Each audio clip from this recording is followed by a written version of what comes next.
Riyad As-Salihin, The Gardens of the Righteous, by Imam Nawawi, produced by Respect Graduate School. Chapter 89, Quranic Verses, The Excellence of Ablution. O you who believe, when you rise up for the prayer, if you have no ablution, wash your faces and your hands up to and including the elbows, and lightly rub your heads with water, and wash your feet up to and including the ankles.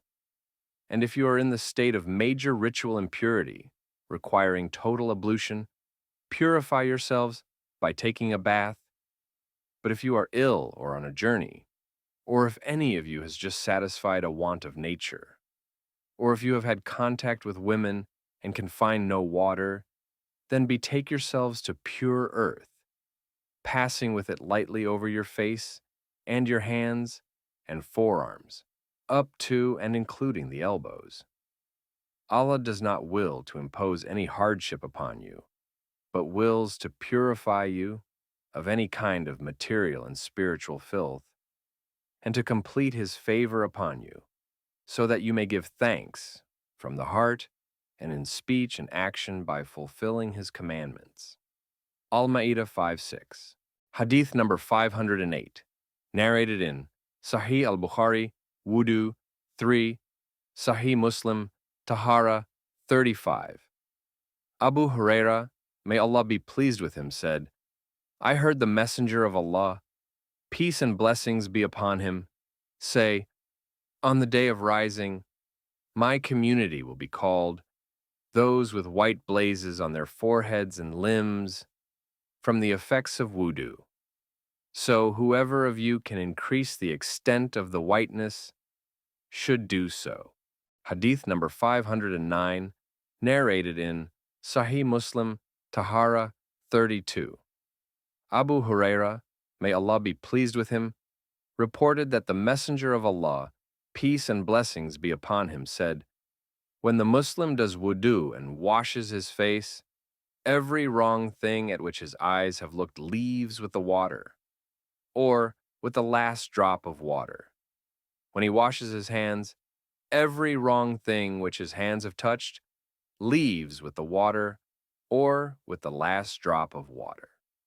When he washes his feet, every wrong thing to which his feet have walked leaves with the water, or with the last drop of water, until he emerges cleansed of sins. Hadith number 510, narrated in Sahih Muslim, Tahara 39. Abu Huraira, may Allah be pleased with him, reported that the Messenger of Allah, peace and blessings be upon him, came to the graveyard and said, peace be upon you, abode of a believing people. Allah willing, we will join you. I wish that we could see our brothers. They said, are we not your brothers, O Messenger of Allah? He said, you are my companions. My brothers are those who have not yet come. They said, how can you know someone of your community who has not yet come, O Messenger of Allah? He said, do you not think that if a man had horses with white blazes, which were among dark black horses, that he would recognize his horses? They said, yes, indeed, O Messenger of Allah. He said, they will come with white blazes from wudu, and I will precede them to the Haud, the pool of Al-Kawthar. Hadith number 511, narrated in Sahih Muslim, Tahara 41. Abu Huraira, may Allah be pleased with him, reported that the Messenger of Allah, peace and blessings be upon him, said, shall I direct you to something by which Allah will wipe out errors and raise degrees? They said, yes, please, O Messenger of Allah. He said, doing thorough wudu in adverse circumstances, taking a lot of steps to the mosques, and waiting for one prayer after another prayer. That is ribat, holding fast to the Quran and Sunnah like guarding the frontiers. Hadith number 512, narrated in Sahih Muslim, Tahara 17. Umar ibn al-Khattab, may Allah be pleased with him, reported that the Prophet, peace and blessings be upon him, said, If any one of you performs ablution and does it well, and when he finishes the ablution, he utters the words, "There is no deity but Allah.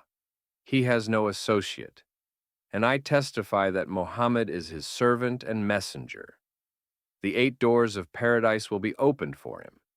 He may enter through any of them.